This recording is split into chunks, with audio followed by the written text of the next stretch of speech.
अगं डबा ठेवला होता तुझा ओट्यावर, घेतलास ना? हो. तो खाऊन घे पूर्ण. आणि आता कॉलेजला निघालीस तर सावकाश जा.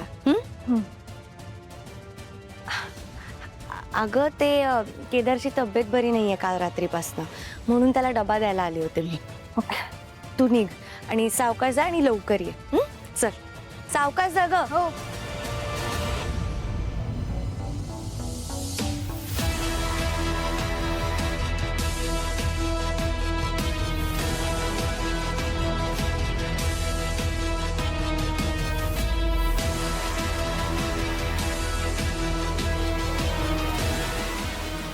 केदारला बरं नाहीये हे तारिणीताईला कसं माहित? म्हणजे तारिणीताई रात्रभर केदारच्या रूम मध्ये होती. मग त्याने अंजलीला खोटं का सांगितलं? ते अंजलीला खरं सांगू शकत होते ना की केदारला बरं नाहीये म्हणून. केदार काय म्हणत होता की मन मोकळं केलं वगैरे वगैरे. या दोघांमध्ये फ्रेंडशिप पेक्षा जास्त काही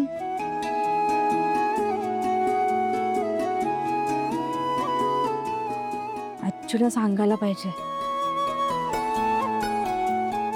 नाही नाही नको नको. हा तारिणीताईला जर केदारबद्दल तसं काही वाटत असेल तर तिने स्वतःहून सांगितलेलंच बरं होईल. तशी तारिणीताई हुशार आहे, रिस्पॉन्सिबल आहे, पण ती काही चुकीचं करणार नाही. आणि तिला जेव्हा वाटेल ना तेव्हा ती स्वतःहूनच आजीला सगळं सांगेल. मी आता उगाच सांगून प्रॉब्लेम नको क्रिएट करायला.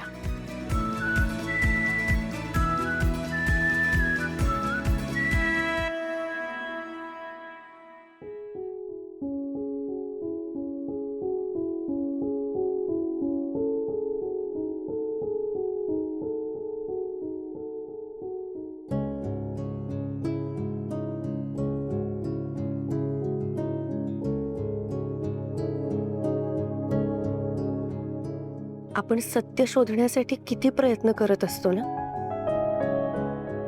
काय काय आहे, काय काय झाले, नेमकं काय घडले हे शोधण्यासाठी आपण केवढे प्रयत्न करत असतो आई. पण कधी कधी ना काही गोष्टींची उत्तरं नाही मिळाली तर तेच चांगलं असतं आपल्यासाठी.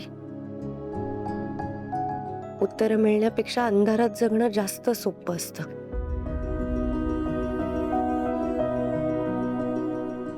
ट्रेनिंग मध्ये असल्यापासून बघतेय ग मी त्याला. त्याला एवढं हारलेलं मी कधीच पाहिलेलं नाहीये. त्याचा ना त्याच्या वडिलांविषयी असलेला राग, आईवर झालेला अन्याय, त्यासाठी त्याला त्याच्या वडिलांना जाब विचारायचा होता. त्याच्यासाठी त्याला किती त्रास झालाय. त्यांनी त्याच्या वडिलांना शोधण्यासाठी काय काय आणि किती प्रयत्न केलेत ना हे मी खूप जवळून बघितलंय ग. पण आता त्याची अवस्था नाही बघवत आहे. हारलाय तो. इतका अस्वस्थ आहे की त्याला काय समजवावं, कसं समजवावं तेच कळत नाही. आणि त्याची शाब्दिक मदत करण्यापलीकडे मी काय करू शकते सांग ना.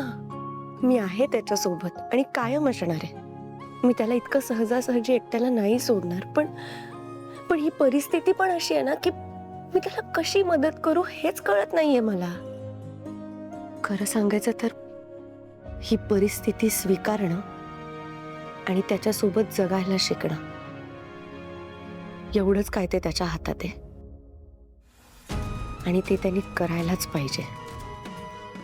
पण ह्या सगळ्यामध्ये रागाच्या भरात किंवा कुठलाही पुढचा मागचा विचार न करता त्यांनी कोणता चुकीचा निर्णय नको घ्यायला एवढंच मला वाटतंय.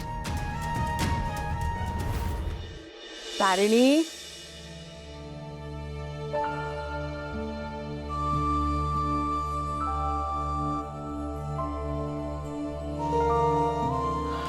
काय ग झोपली नाहीस अजून? नाही ग, झोपच येत नाहीये मला. मग काही आणून देऊ, दूध आणून देऊ थोडं? नको अगं अगं, खरंच काही नकोय. आणि एखादा माणूस समोर आला म्हणजे त्याला काहीतरी दिलंच पाहिजे असं काही लिहिलंय का कुठल्या पुस्तकात?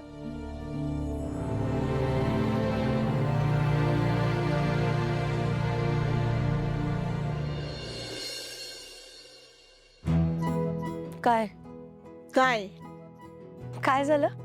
काय झालं ते तू मला सांग. मी काय सांगू? काय नाही सांगायचं मला? ठीक आहे. अगं असं काय करतेस? मी काय सांगणार आहे तुला?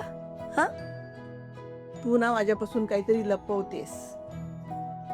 मी कशाला काय लपवू? तू बेस्ट फ्रेंड आहेस माझी, तुलाच सांगणार ना. नक्की ना? अगं हो, खरंच. पण तुला असं अचानक का वाटलं? वाटलं, मला असं वाटलं तू माझ्यापासून काहीतरी लपवतेस.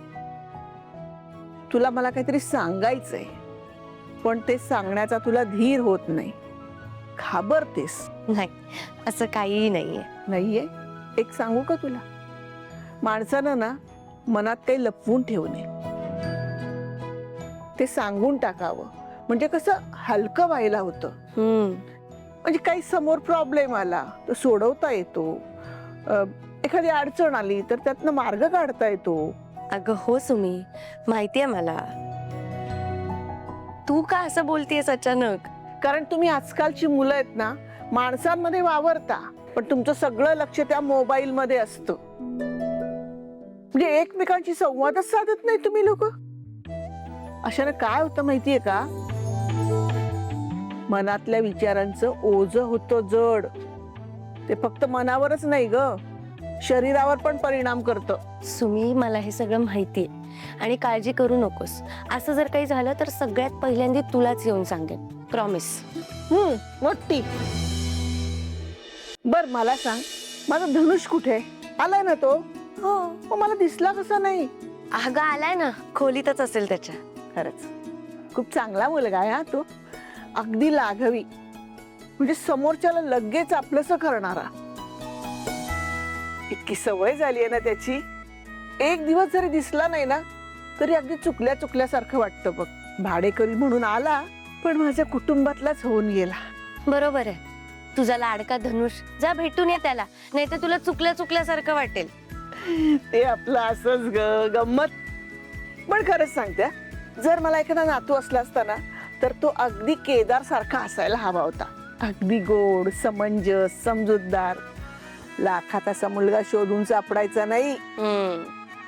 पण बिचारांनी मागच्या जन्मी काय पाप केलं होतं कुणास ठाऊक. आई गेली आणि बापाला याची किंमतच नाही. खरंच दुर्दैवी बाप म्हणायला पाहिजे का हा? अशा मुलाला त्यांनी सोडलंच कसं? त्याला शोधावंसं वाटलं नाही, त्याला भेटावंसं वाटलं नाही. असा कसा बाप वागू शकतो ग? अगं असेल त्यांची पण काहीतरी अडचण, काहीतरी कारण असतील म्हणून ते असे वागले असतील ना. आता आपल्याला काय माहिती त्यांची काय परिस्थिती येते. खरंच तारिणी, तुझं कौतुक करावं का तुझ्यावर रागवावं हेच समजत नाही मला.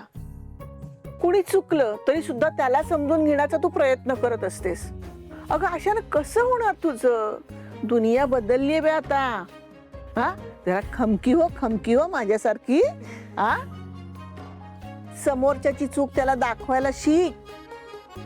असं जर वागत राहिलीस तर कसं होणार तुझं? चांगलंच होणार. तूच म्हणतेस ना, आपण चांगलं वागलं की देव आपलं चांगलंच करतो. मग माझं पण चांगलंच होणार.